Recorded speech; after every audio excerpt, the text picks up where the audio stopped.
So hello, I have just finished It Chapter 2, and I'm going to be doing my small little review here, where I do it in one take and basically don't edit and just talk about what I think. So, the first thing I'll say is this chapter was very intense. I'm going to say more intense than the first chapter. And I was really curious to see where they were going to take the story, because I knew the events that were going to happen in the first chapter, as I said last time, but I didn't really know what they were going to do this time. I'd been aware of some of the other things in the story, just from hearing it from other people or seeing clips from the movies or things like that, but I wasn't sure exactly what they were going to do for Chapter 2. And it turns out for Chapter 2, what they did was they followed the murder of another individual, and they had Pennywise show up once again. So this time, the murder was the murder of one individual who was part of the two main characters of this chapter, I would say. And this murder was a homophobic murder. Basically, you had these three teenagers who carried out this murder against one of these two gay men, and the three teenagers are tried, and I think basically get away with it because, according to the story, from the perspective of the narrator, at the time of the testimony, they all three had gotten their sentences appealed.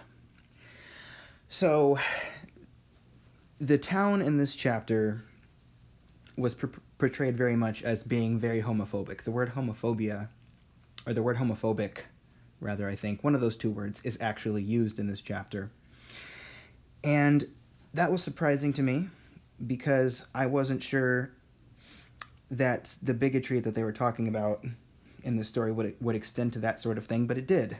And honestly, the details that were given were very effective in portraying how homophobic this town was. At one point, one of the two characters, or actually both of the characters, go down into this tunnel, and they shine a light on the tunnel wall, and there are all these horrible homophobic things written all over the walls about how people want harm to come to gay people. Even the cops in this town think of themselves as righteous, but they kind of justify their homophobia, I think, by saying, "Oh, we don't like the gay people. We just don't want to see them be murdered." And they think this is some sort of testament to their good character, I guess.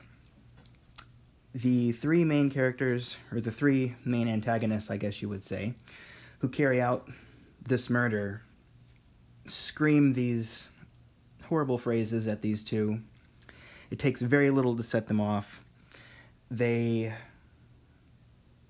don't want to say all three of them, but the main antagonist is so offended when his masculinity is questioned that he's willing to basically, as it says, rearrange the face of this gay man.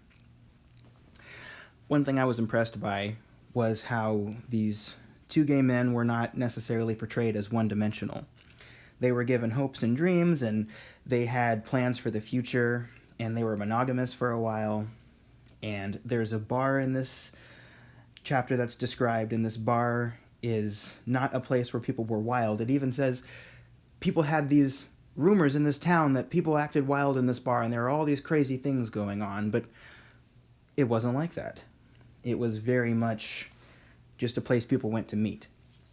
So I was impressed by sort of the progressive nature of this chapter, and some of the time when people are trying to be progressive in these books, or any media, they have the tendency to portray this sort of cartoonish view, or this cartoonish depiction of what bigotry is like. But some of the people in this town are willing to harm/kill people who are different from them, in this case, gay people. But some of the people just have these crazy ideas that they spread around. Or some of these people just say things like, "I don't like these," whatever they say. Many different homophobic slurs that they use. So that was very interesting to see. And another way that people are homophobic in this town is they are sort of just complicit.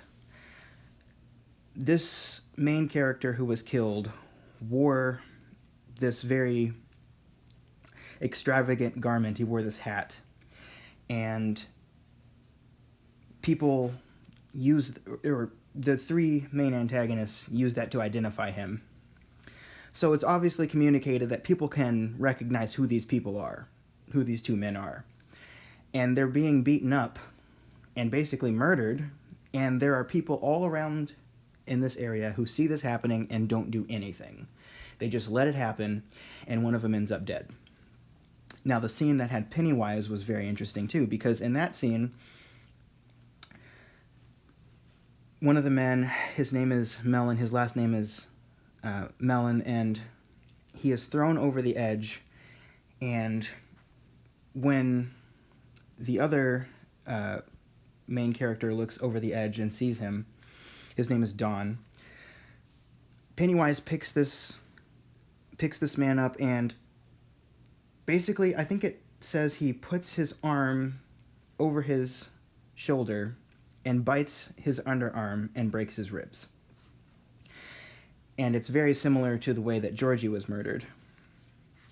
And when he's relaying this to the police, he basically tells them, I realized what Pennywise was. He doesn't say Pennywise, but he says, I realized what the clown was. And the clown was this town.